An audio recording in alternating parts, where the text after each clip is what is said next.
Bonjour à tous. Bonjour. Alors nous voici ensemble de nouveau pour une vidéo du cabinet Landau & Associés avec le plaisir de décortiquer aujourd'hui un arrêt Corsica Ferries. Alors vous allez me dire, les arrêts Corsica Ferries, il y en a plein, mais là c'est celui du 22 mai 2019 dont voici les références.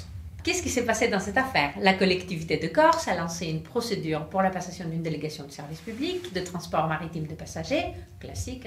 La société Corsica Ferries a été candidate, comme d'habitude. Sa candidature a été rejetée au motif que, contrairement à ce qu'il a été indiqué dans le règlement de la consultation, la société n'avait pas pu accompagner sa candidature papier avec de copies dématérialisées. Alors dans le contexte local déjà ça a dû être bien tendu, mais d'un strict point de vue juridique, évidemment ça pose des questions intéressantes qui ont été soulevées évidemment par un référé précontractuel classique. Le juge des référés rejette ses demandes, derrière, recours en cassation, ce qui fait qu'on arrive devant le Conseil d'État. Et là... Voilà, le Conseil d'État rappelle, c'est un rappel classique, qu'en fait, chaque candidat doit respecter les mentions obligatoires du DCE, des documents de la consultation.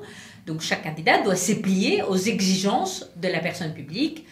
Et donc, il considère qu'une candidature doit être regardée comme incomplète dès lors qu'elle ne respecte pas les exigences fixées dans le document de la consultation, en l'occurrence le règlement de la consultation. Bon, bref, c'est comme aux échecs au Monopoly, il y a des règles, on les respecte, quoi. Bon, donc on respecte le RC, nous dit évidemment le Conseil d'État. Et là, le RC n'a pas été respecté. Oui, mais, le Conseil d'État nous rappelle, c'est pas nouveau, on a une confirmation, on avait déjà ça dans la ville de Marseille que voici, de l'autre côté de ce bras de Méditerranée, eh bien que les candidats peuvent être exemptés de cette obligation si les exigences du RC sont inutiles. Alors la bonne nouvelle c'est que c'est pragmatique, si j'ai une exigence du RC qui sert à rien, évidemment que je ne suis pas censuré pour ne pas l'avoir respecté. Évidemment par contre ça ouvre la porte à des discussions infinies sur ce qui est une obligation utile ou inutile. Et là en l'espèce.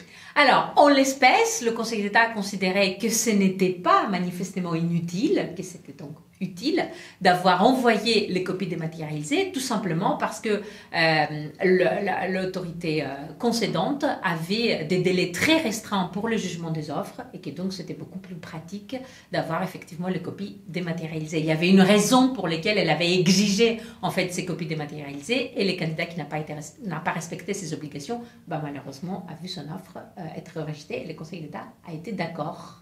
Ce qui est quand même important pour les acheteurs publics qui sont nos clients, parce que ça veut dire que vos propres process internes deviennent un paramètre d'utilité, et non pas une utilité au regard de la finalité de l'offre, par exemple, ce qui est quand même important. Bon, ceci dit, on est dans une certaine continuité. Est-ce qu'il y a des choses de neuf? Voilà, non, mais il faut quand même tirer deux conséquences de cet arrêt-là. Les opérateurs économiques doivent être extrêmement vigilants en fait par rapport aux obligations. Il faut qu'ils lisent bien le dossier de consultation des entreprises parce que l'autorité concédante n'est pas obligée de les inviter à régulariser à chaque fois. Deuxième chose, une grande vigilance aussi pour les autorités concédantes puisqu'en fait elles doivent s'assurer que l'élément manquant n'est pas manifestement inutile. Et là, c'est un petit peu plus compliqué à gérer. Mais cette utilité-là, maintenant on le sait, ce peuvent être vos propres procédures et timings internes. Et ça, c'est quand même intéressant et bonne nouvelle.